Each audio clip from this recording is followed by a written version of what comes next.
풀타임 예배자라는 제목으로 말씀을 전합니다.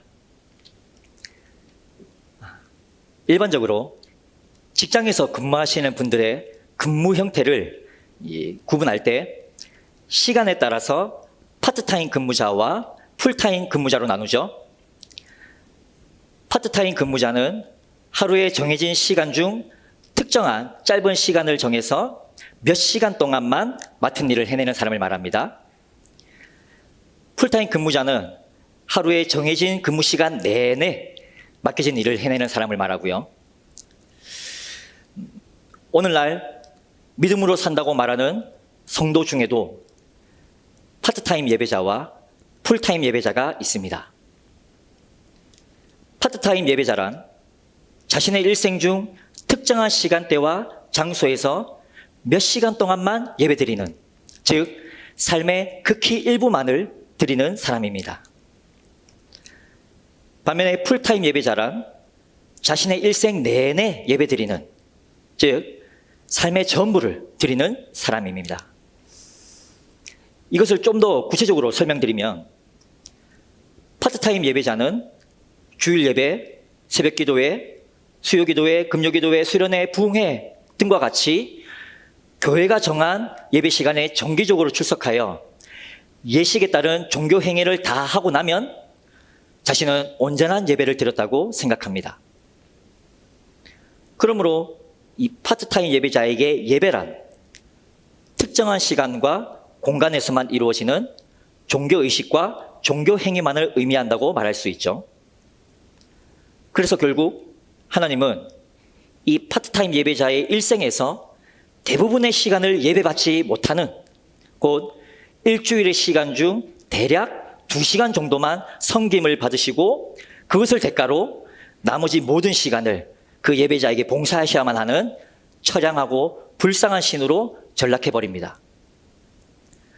한편 풀타임 예배자는 예배당 안에서 행하는 예식에 따른 종교 행위뿐만 아니라 예배당 밖에서 살아가는 자신의 일상도 예배라고 생각합니다. 그러므로 그에게는 삶 그 자체가 예배이며 삶의 모든 시간과 그 시간 속에서 일어나는 모든 것이 예배입니다. 그래서 풀타임 예배자는 예배당 안에서 예배 예식을 행하는 것과 동일한 마음과 태도와 행실로 일상의 삶도 살아내려고 합니다. 즉, 신앙과 생활을 따로 구분하지 않고 어떤 시간이든 어디에서든 무엇을 하고 누구를 만나든 모든 언행 심사를 주께 하듯 하여 하는 그 생활 신앙으로 하나님의 마음에 맞는 온전한 신앙생활을 살아내려고 몸부림치는 사람입니다. 자, 그렇다면 우리는 마땅히 풀타임 예배자로 살기를 갈망해야겠지요. 그래서 오늘은 하나님의 마음에 맞는 사람이었던 다윗, 이 다윗의 시를 통해 풀타임 예배자로 살기 위해 무엇이 필요한지 한번 살펴보려 합니다. 주신 말씀을 통해 하나님의 마음에 맞는, 하나님이 찾으시는 풀타임 예배자가 되기를 더욱 갈망하고 그 갈망에 합당한 몸부림침이 삶에 나타나는 우리가 되기를 간절히 소망합니다. 성경 속의 다윗은 현대의 성도들의 신앙의 다양한 모델이 되어주죠. 다만 그 역시 우리와 같은 성경을 가진 한낱 인간일 뿐이었기에 그의 인생사에서 우리가 반면교사 삼아야 할 불순종의 삶이 분명히 존재합니다. 하지만 성경에 기록된 다윗에 대한 하나님의 평가를 볼 때 우리가 정면교사 삼아야 할 모습이 더 많다는 것도 사실입니다. 다윗에 대한 이러한 정면교사적 묘사가 처음 나오는 곳은 사무엘상 13장 14절입니다. 선지자 사무엘은 자기 대신에 제사를 집행했던 사울을 꾸짖은 후에 하나님께서 사울 대신 하나님의 마음에 맞는 사람을 이미 구하여 그를 백성의 지도자로 정하셨다는 첫 번째 폐위 선언을 합니다. 이후 두 번째 폐위 선언은 사무엘상 15장 23절 이하에 나타나는데 흥미로운 것은 이 두 차례의 폐위 선언 모두가 제사, 즉 예배와 연관이 있다는 겁니다. 자, 이 말씀에서 하나님의 마음에 맞다는 것은 하나님의 뜻과 같다 또는 하나님의 뜻과 하나다라는 뜻입니다. 그리고 구하다는 찾는다, 요구한다라는 뜻입니다. 자, 그럼 여기서 우리는 하나님께서 당신과 똑같은 마음으로 당신의 뜻과 하나 되어 살아갈 사람을 항상 찾고 계시고 당신의 백성들에게 그런 사람이 될 것과 그런 삶을 살 것을 요구하는 분이심을 우리는 알 수 있습니다. 그리고 이 말씀이 예배와 관련되어 있다는 것은 다윗이 하나님의 요구에 합당한 예배자였음을 알게 합니다. 자, 다윗에 대한 또 다른 정면 교사적 묘사는 사무엘상 16장에서도 찾을 수 있습니다. 사무엘은 하나님의 명령을 따라 베들레헴에 있는 다윗의 집으로 찾아갔는데 이때도 제사를 드리기 위해 다윗의 아버지 이새에게 가족들을 불러오라고 합니다. 사무엘이 다윗의 형제 중 하나님이 택하신 자를 찾다가 사무엘상 16장 7절에서 하나님은 중심, 곧 마음과 속사람을 살펴보신다는 하나님의 음성을 듣습니다. 그리고 16장 12절에서 양을 지키다 부름을 받고 달려온 다윗을 사무엘이 보았을 때 하나님은 이가 그니 일어나 기름을 부으라 라고 말씀하십니다. 다윗이 내가 찾던 바로 그다 라는 하나님의 확신은 앞서 말씀드린 사무엘상 13장 14절과 16장 7절의 표현을 합해서 말하면 마음이 하나님과 같고 속사람이 하나님과 하나이며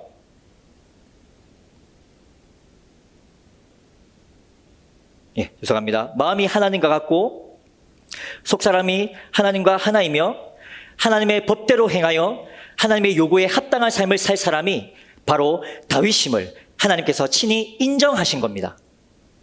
이를 통해서 다윗이야말로 하나님이 그토록 찾으셨던 예배자였음을 우리는 알 수 있는 겁니다. 자, 이렇게 하나님이 인정하신 예배자였던 다윗이 남긴 오늘 이 본문에서 우리는 하나님의 마음에 맞는 하나님이 찾으시는 풀타임 예배자로 살기 위해 무엇이 필요한지 찾을 수 있습니다. 첫째로 우리는 하나님에 대한 올바른 지식이 있어야 합니다. 하나님에 대해 모르면서 하나님을 예배한다는 것은 앞뒤가 맞지 않는 말입니다.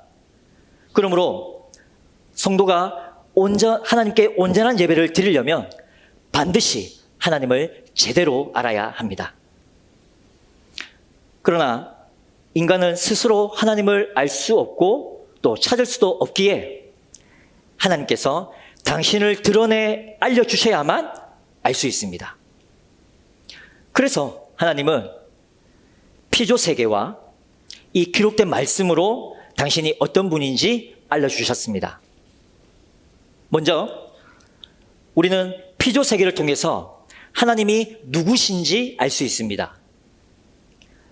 다윗은 오늘 본문 1절부터 6절에서 하늘과 궁창과 해와 달과 같은 경이로운 피조세계를 묵상하며 창조주이신 하나님과 창조주로서의 그분의 영광과 섭리와 사역을 높여드리며 찬양하고 있습니다. 이 본문에 나타난 피조세계에 대한 다윗의 표현들은 허공의 그림을 그리는 듯한 어떤 공상이나 감상이 아니라 적어도 목자였던 자신의 삶 속에서 피조세계의 아름다움과 그 신비와 조화를 직접 체험하고 경험한 후 자연스럽게 터진 탄성이고 감탄이었습니다. 그리고 그 탄성은 찬양이 되었고 그 찬양으로 다윗은 지금 창조주 하나님을 예배하고 있습니다. 자, 사진을 찍는 사람은 그가 찍은 사진 속에 보이지 않지만 사진이 있다는 말은 그 사진을 찍은 사람이 있다는 말이죠. 마찬가지로 우리가 보는 피조 세계는 그것들을 만든 조물주가 분명히 있다는 증거이며, 피조 세계의 아름다움과 조화와 신비와 경이로움은 그 조물주가 얼마나 위대한지 알게 합니다.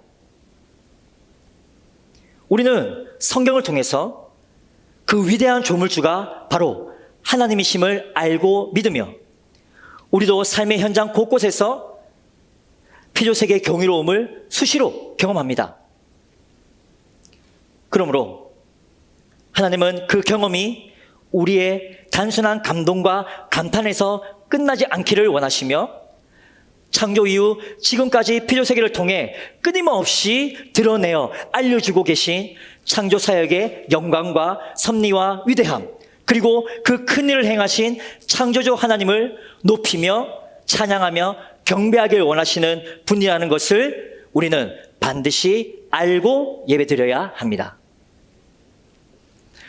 자, 또 한편으로 우리는 피조세계를 통해 하나님이 어떤 분이신지 곧 그분의 속성과 성품을 알 수 있습니다. 지금 주일 예배 때 담임 목사님의 에베소서 강의를 통해서 우리가 배웠듯이 하나님이 창조하신 모든 만물은 하나님이 보시기에 좋았던 하나님의 작품, 걸작품들입니다. 모든 예술 작품에는 그것을 만든 작가의 속성과 성품이 반영되기 마련입니다. 예를 들어서 화가가 초상화를 그릴 때 그 화가의 속성과 성품이 표현 기법에 반영되어서 정밀화, 추상화, 캐리커처와 같은 다양한 결과물들이 나오게 됩니다. 마찬가지로 모든 피조물에는 하나님의 속성과 성품이 고스란히 드러나는데, 비이성적 피조물인 모든 자연 만물과 이성적 피조물인 인간에게서 느끼는 우리의 감동과 감탄은 하나님의 속성과 성품을 배우는 데 도움을 줍니다. 예를 들면 해와 달과 별들이 창조된 후 지금까지 하나님이 창조하신 목적과 그분의 방법대로 한치의 오차도 없이 완벽하게 움직이고 있다는 사실은 우리에게 경이로움을 느끼게 합니다. 그 느낌 그대로 하나님은 경이로운 분이시며 계획하고 행하시는 일에 실수와 오차가 없으시며 모든 것을 완전하고 완벽하게 이루시는 하나님이십니다. 더하여 우주까지 다스리시는 크고 무한하신 하나님도 알 수 있습니다. 자, 또한 해와 달과 별들의 움직임으로 일어나는 이 지구상의 날씨는 그 변화를 인간이 완벽하게 예측할 수 없으며, 때로 닥쳐오는 큰 자연재해 앞에서 인간은 두려움과 무력함을 느낍니다. 그 느낌 그대로 하나님은 인간의 이성과 지혜로 예측할 수 없는 높고 넓고 깊은 지혜의 하나님이시며, 인간의 얕은 지식으로 하나님을 감히 좌우지할 수 없고 인간의 미약한 능력으로 감히 대항할 수도 없는 두려운 분이십니다. 그리고 하늘과 육지와 바다의 모든 생물의 태어남과 자람과 죽음에 깃든 오묘한 섭리들, 그 모든 생물 개체의 세밀한 구조, 그리고 피조물들 간의 신기하고 놀라운 조화를 보면서 느끼는 그대로 하나님은 오묘하시며 세밀하시며 신기하고 놀라운 분이십니다. 마지막으로 현대의 의학과 과학으로도 다 캐내지 못한 신비함으로 가득한 우리의 인체, 그리고 열길 물속처럼 다양하지만 그 깊이를 다 알 수 없는 한길 사람 마음, 그로부터 나오는 다양한 생각과 감정과 행동으로 인해 얽히고 설키고 꼬이고 막히는 인간관계에서 깨닫게 되는 그 느낌 그대로 하나님은 신비하며 다 알 수 없는 분이십니다. 또한 인간은 하나님의 형상대로 창조되었기에 인간의 이 마음과 감정은 다양한 하나님의 성품을 공유하고 있다는 사실도 알 수 있습니다. 자, 이처럼 하나님은 피조 세계를 통해 하나님이 누구시며 하나님이 어떤 분이신지 우리가 배우고 알 수 있게 하셨습니다. 그러니 우리의 일상에서 듣고 알게 되는 피조 세계에 대한 다양한 정보들과 일상에서 경험하게 되는 자연과 사람을 통해서 하나님이 창조주이심을 분명하게 고백하고 그분의 위대하고 놀라운 계획과 섭리와 속성과 성품을 바르게 깨달아 아는 지식으로 하나님께 예배드리는 우리가 되기를 간절히 소망합니다. 아멘. 자, 다음으로 우리는 하나님의 이 말씀을 통해 하나님의 뜻이 무엇인지 알 수 있습니다. 하나님의 피조 세계에 대한 묵상을 끝낸 다윗은 이어진 본문 7절부터 11절에서 하나님의 말씀에 대한 묵상으로 넘어갑니다.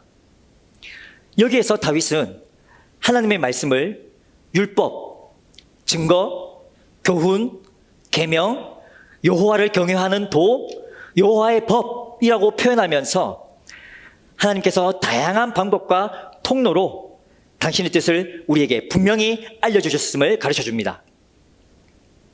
그러므로 하나님을 예배하는 진정한 예배자는 하나님의 뜻을 알려고 말씀을 읽고 듣고 묵상하기에 적어도 나는 하나님의 뜻을 몰라요 라고 말할 수 없는 겁니다.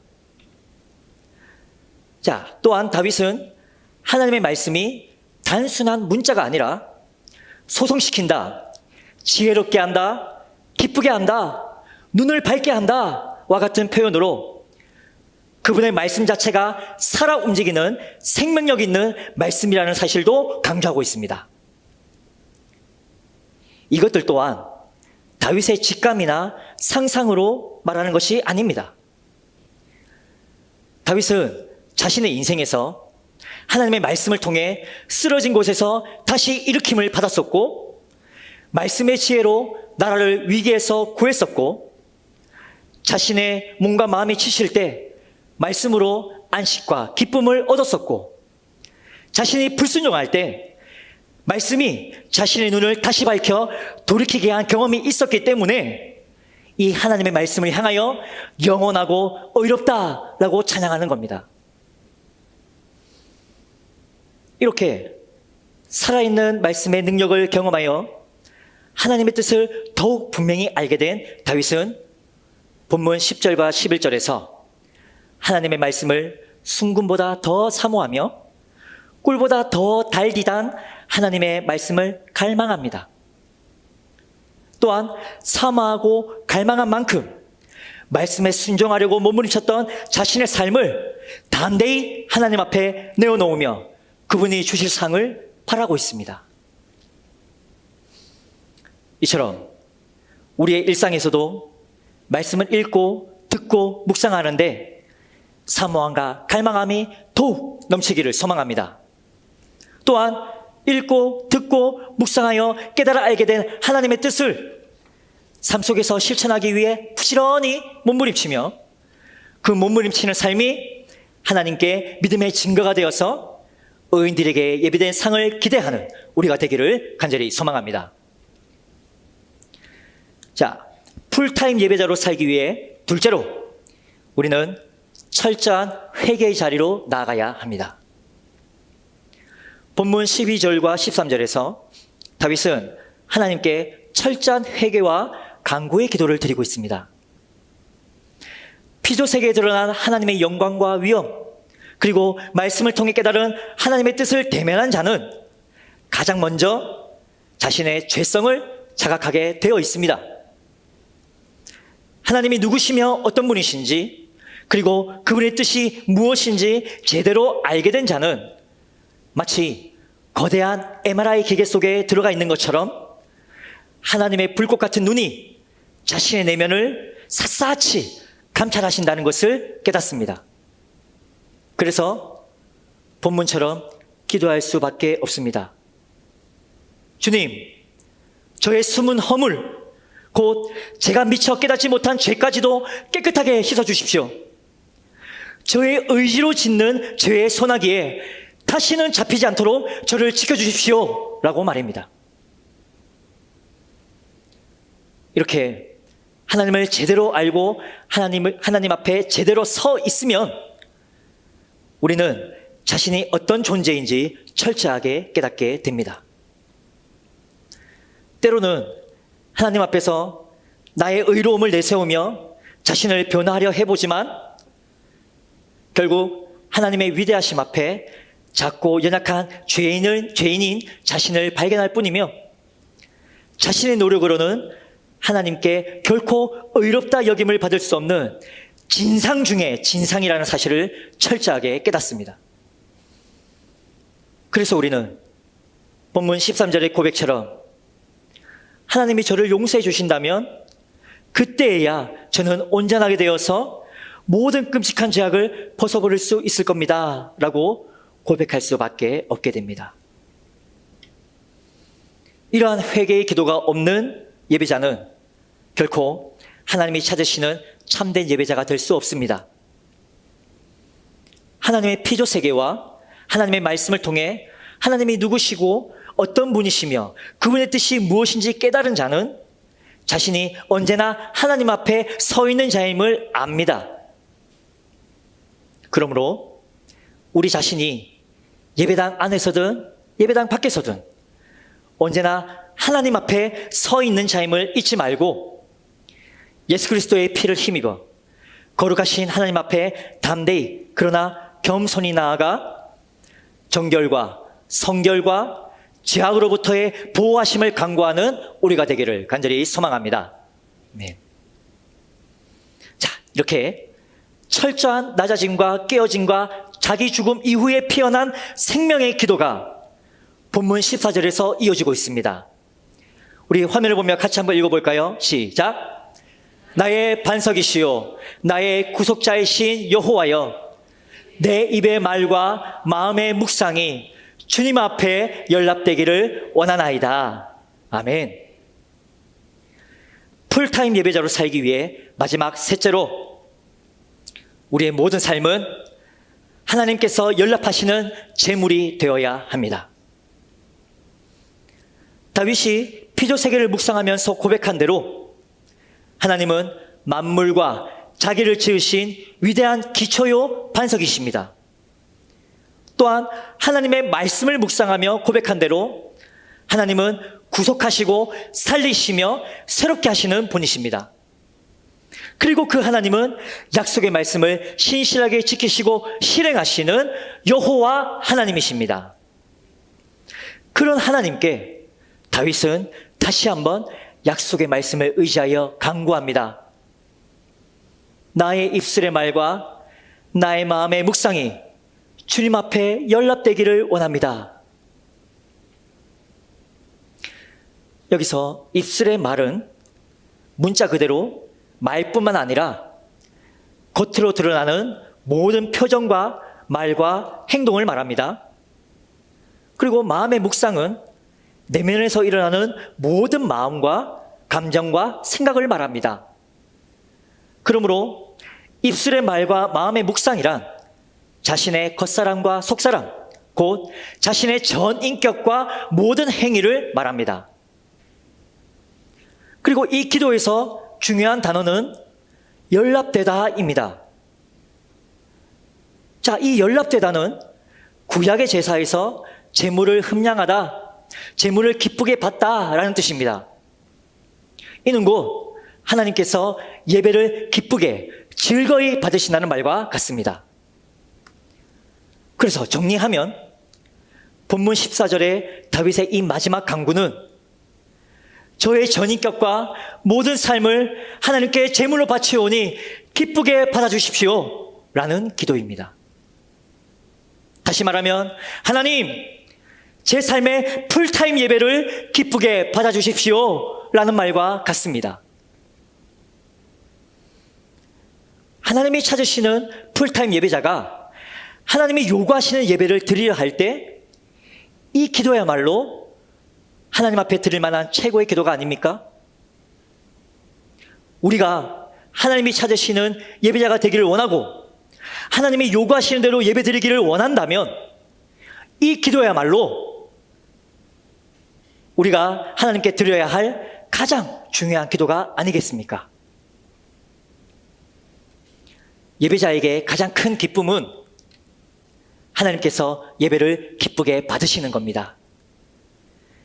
예배자의 예배를 하나님께서 기쁨으로 받으셨다는 것은 곧 그 예배자의 존재가 하나님께 합당하다고 인정받는 것이기 때문입니다. 이처럼 하나님이 예배를 받으시는 것은 예배자의 목숨보다 중요한 겁니다. 그래서 예배는 생명이다 라는 이 말은 정말 참말입니다. 그런데 만약 예배자의 예배를 하나님이 받지 않으신다면 그 예배자의 존재의 이유와 목적은 사라지는 겁니다. 구약의 제사에서 하나님은 흠이 있는 제물을 받지 않으셨습니다.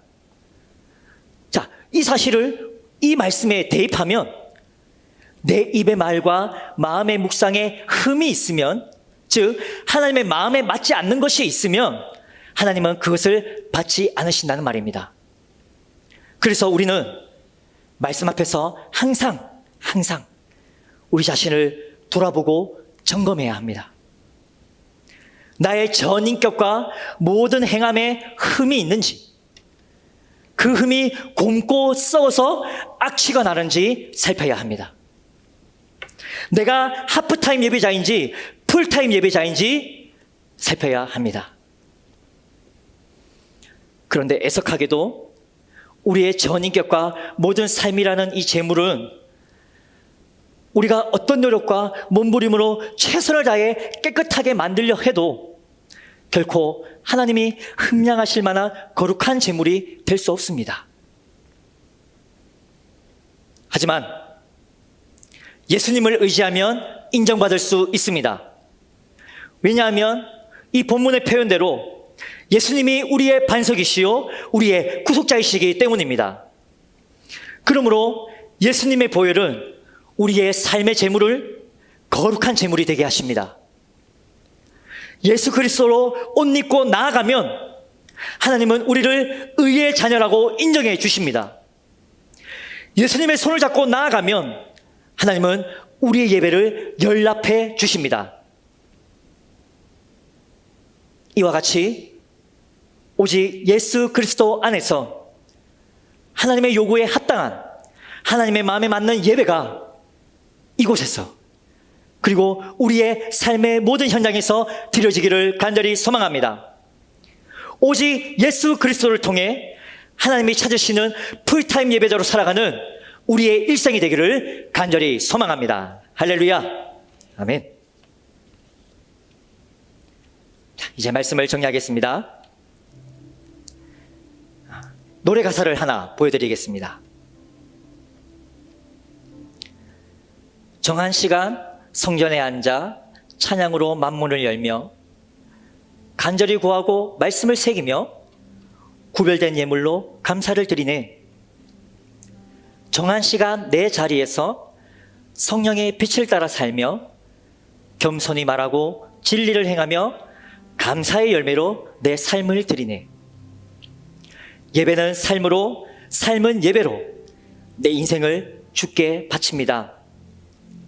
찬양하며 경배드리니 주님, 내 삶에 예배 받으소서. 오직 주만 내 삶의 이유 되시니 내 인생을 인도하소서. 간절한 영혼에 주의 영과 진리로 채우소서. 기름 부어 주소서. 제게 주신 노래 중에 예배는 삶으로, 삶은 예배로 라는 곡입니다. 오늘 우리가 나눈 이 말씀처럼 하나님이 찾으시는 예배자가 되기를, 그리고 내 삶과 예식 예배 모두가 하나님이 기쁘게 받으시는 예배가 되기를 갈망하는 마음이 제 안에 최고조로 흘러 넘쳤을 때 그 갈망을 표현하는 곡입니다. 기회가 된다면 다음 식구들 앞에서 꼭 한번 나누고 싶습니다. 저는 오늘 이 설교를 준비하면서 이 노래를 만들 당시 최고조에 달했었던 참된 예배와 예배자에 대한 갈망함이 또 한 번 솟구쳤습니다. 우리 다음 교회의 이 예배 초소와 우리 다음 식구들의 각 삶의 초소에서 하나님이 기쁘게 받으시는 예배가 드려지고 우리 모두가 하나님이 그토록 찾으시는 영과 진리의 참된 예배자로 살아가기를 간절히 소망하는 마음으로 오늘 주신 말씀을 의지하여 마지막으로 권면드립니다. 우리는 예배당 안에서의 예식에 따른 종교행위 시간과 예배당 밖에서의 일상의 시간을 따로 구분하지 않고 살아가는 삶의 모든 시간과 그 시간 속에서 일어나는 모든 것이 예배임을 인정하는 풀타임 예배자가 되어야 합니다. 그래서 어떤 시간에 어디에서 무엇을 하고 누구를 만나든 우리의 모든 언행 심사를 주께 하듯 하는 생활신앙으로 하나님의 마음에 맞는 하나님의 요구에 합당한 예배자로 살기 위해 몸부림쳐야 합니다. 이러한 풀타임 예배자가 되기를 진정으로 원한다면 오늘 주신 말씀대로 피조세계를 통해 알려주시는 하나님의 존재와 그분의 속성과 성품을 묵상합시다. 또한 일상에서 말씀을 가까이 두고 부지런히 읽고 듣고 묵상하면서 하나님의 뜻을 더 분명히 깨달읍시다. 그리고 깨달아 알게 된 하나님의 뜻을 삶 속에서 실천하고 체험된 말씀으로 하나님을 찬양하고 말씀을 향한 사모함과 갈망함으로 다시 하나님 앞에 나아갑시다.